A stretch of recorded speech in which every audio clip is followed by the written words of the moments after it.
रिश्तों की नींव अगर भरोसे पर ना हो तो घर बनते बनते कब मज़ार बन जाता है कोई नहीं जानता।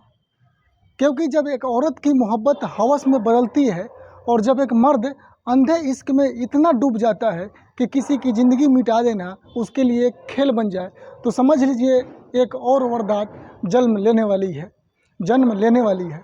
तो दोस्तों आज की कहानी भी ठीक वैसे ही है, जिसमें एक पत्नी ने प्रेमी के लिए अपने ही पति को मार डाला और घर के अंदर दफन कर दिया और ऊपर से टाइल्स लगवा दी ताकि कत्ल की गंध कभी बाहर ना आए। तो दोस्तों नमस्ते, प्रणाम, मैं हूं अभय और आप देख रहे हैं दोस्तों क्राइम आप तक।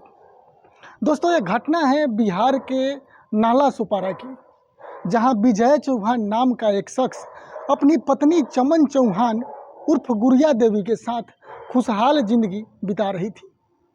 विजय उत्तर प्रदेश के जौनपुर जिले के बक्सा थाना क्षेत्र के अभय चंदनपट्टी गांव का रहने वाला था। गांव से रोजगार के लिए मुंबई आया था। कई साल मेहनत करके अपना छोटा सा घर बसाया था बेचारा।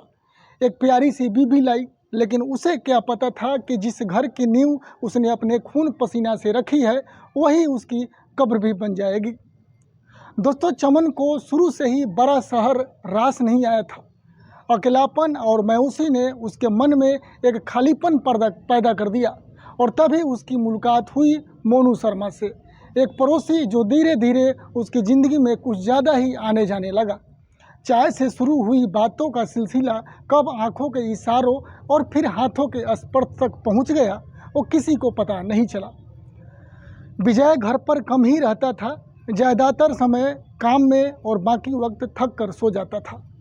उधर चमन और मोनू की नज़दीकियाँ बढ़ती गई।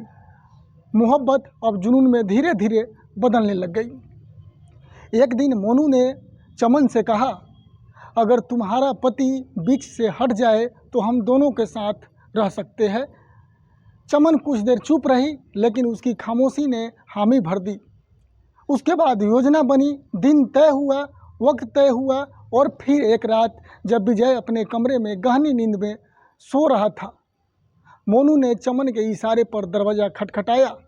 चमन ने खुद दरवाज़ा खोला। मोनू ने तकिए से विजय का चेहरा दबा दिया।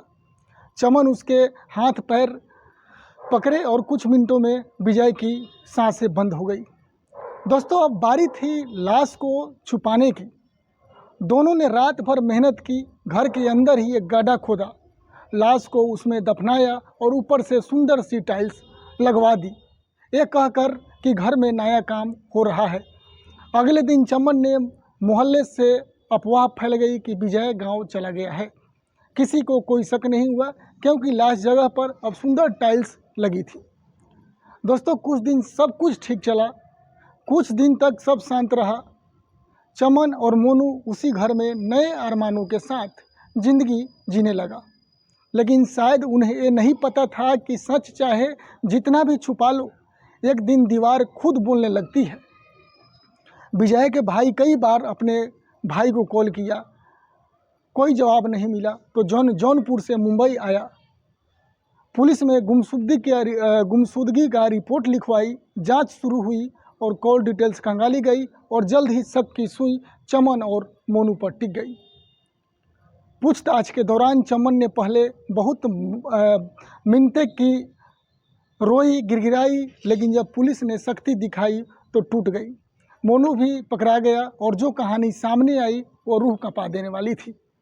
घर के अंदर खुद की लगवाई हुई टाइल्स के नीचे जब पुलिस ने खुदाई कराई तो एक सड़ी गली लाश निकली।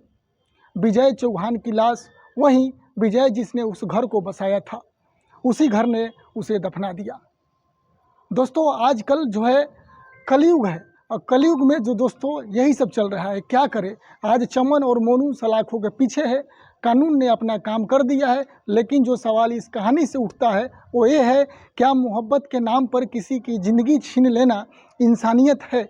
क्या हवस का अंधापन रिश्तों को इतनी गहराई तक खा सकता है कि एक पत्नी अपने ही पति की कातिल बन जाए?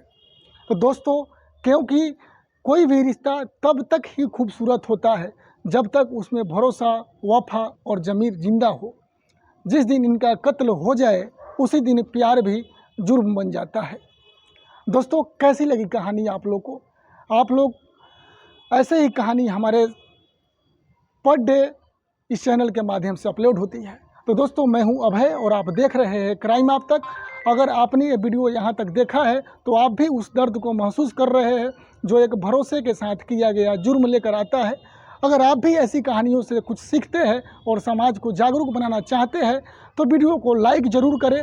और आप लोग कहां से हमारे वीडियो को देख रहे हैं कृपया आप लोग कमेंट में ज़रूर बताएं। और अगर हमारे चैनल पर नए हैं तो कृपया सब्सक्राइब कर लीजिए। फिर मिलते हैं दोस्तों सच्ची घटनाएं जो पूरे देश से हम रोज़ लेकर आप लोग के सामने आते हैं। मिलते हैं दोस्तों एक और क्राइम स्टोरी के साथ। जब तक के लिए दोस्तों नमस्ते, प्रणाम।